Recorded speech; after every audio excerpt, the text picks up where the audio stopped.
At 5:17 p.m., well within the Serebryensky forest, quiet was broken as Russian BM-27 rocket launchers and heavy mortars unleashed a maelstrom of fire.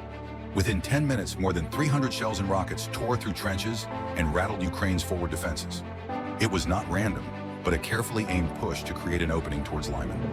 Ukrainian operators realized they had minutes, not hours, and their 30-ton launch vehicle bellowed to life in red-hued cabin lights as coordinates were set.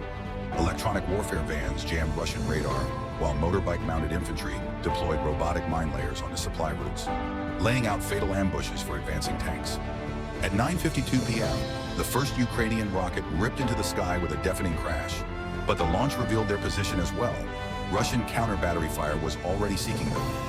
In the darkness above, Ukrainian Su-27s and MiG-29s sped through the night, drawing Russian fighters into combat by design while clouds of drones clogged the air, saturating enemy defenses with confusion. The impact was instantaneous. Russian anti-air batteries divided their fire, radars flashed with false readings, and a lingering munition struck a critical radar mast, blinding Russian forces halfway.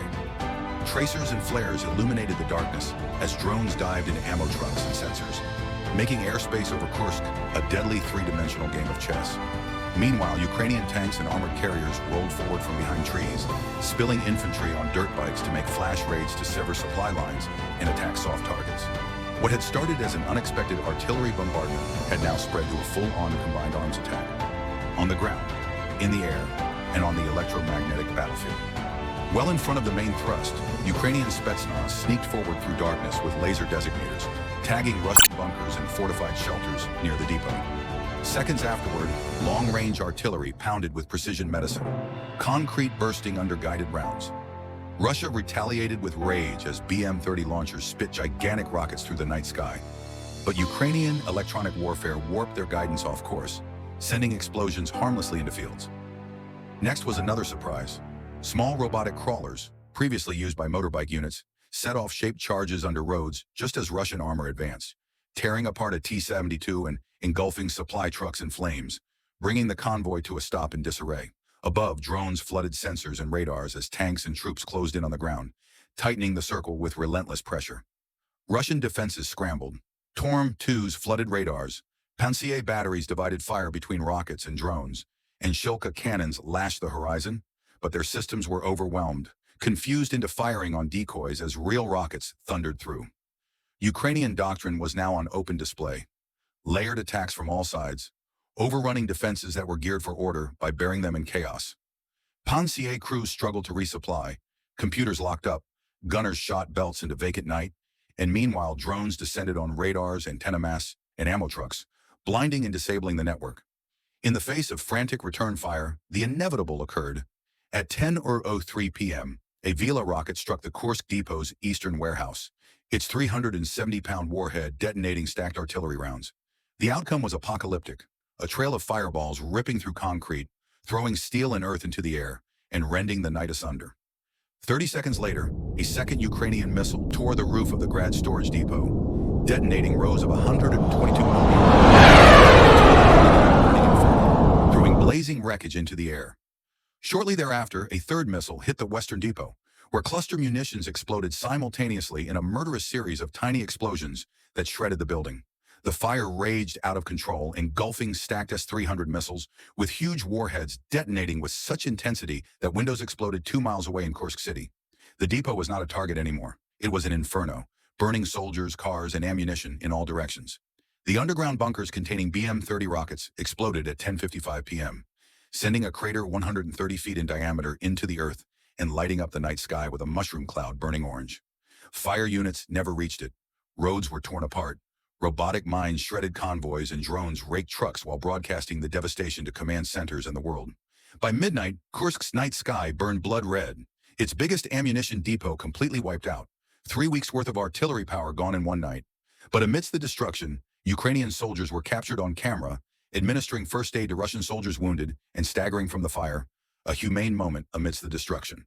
While armored units retreated under cover of smoke, drones hung on as messengers, transmitting the blaze to the world. By morning, Kursk's central depot was in ruins, and Russia was left making a grim decision: scatter its caches to lesser facilities or risk further losses to Ukraine's multi-domain attacks. But just as the evening appeared settled, the fight turned once more. At 4:17 a.m., a silence was shattered as Russian Su-35s launched R-77 missiles at Ukrainian reconnaissance drones, disabling their eyes in the air and potentially blinding the whole air campaign. MiG-31 Foxhounds thundered at Mach 2, chasing high, while Su-35s dived low, dislodging drones from the air and leaving Ukrainian command centers blinded for a moment. It seemed Moscow had gained the initiative until Ukraine unleashed its counter.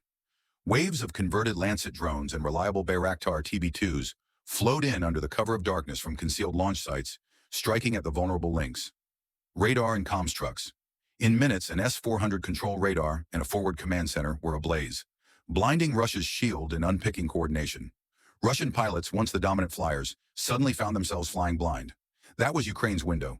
A MiG-29 Fulcrum, fitted with U.S.-supplied AIM-120 AMRAAMs, locked a Su-35 from 40 miles away. Fox 3, the pilot radioed, as the missile flashed into the darkness and hit its target, blowing the jet into a ball of fire at 20,000 feet. The psychological effect was immediate. The hunter had turned into the hunted. Russian formations fragmented, Su-27s pushed in closer to spread havoc, and MiG-29s picked them off from distance. Within a matter of minutes, Moscow's orchestrated trap dissolved into survival, the sky returning to contest. Ukraine had flipped the trap on the creator. The momentum on the battlefield was shifting again. With one Russian Su-35 aflame against the darkness of night, the signal was clear. Ukraine was not done. The shoot-down shook Moscow's formation, but Russia changed tactics instantly, deploying planes with electronic warfare pods that jammed the skies with static, blinded radars and cut off drone signals. For an instant, pandemonium reigned. Drones crashed, monitors flickered, and decoy drones clogged scopes with ghost targets. It looked like Russia had gained momentum again, but in reality, they had walked into Ukraine's next trap, a three-layer strike.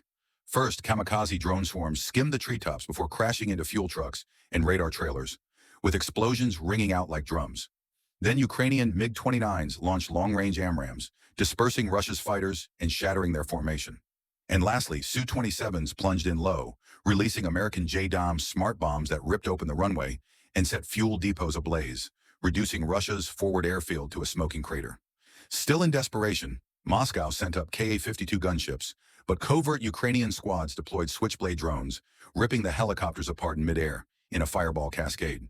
The counterattack had disintegrated in less than 3 minutes. By morning, Ukraine controlled the skies, Russia's airbase was devastated, and Moscow's touted air capabilities had to fall back. What had started as a desperate resistance had turned into a breathtaking triumph, demonstrating that war in the modern era is not merely firepower, but creativity and coordination. And with a dramatic burst of compassion, Ukrainian forces helped a Russian pilot who had crash-landed, displaying that even in the most ferocious conflicts, humanity still had a role.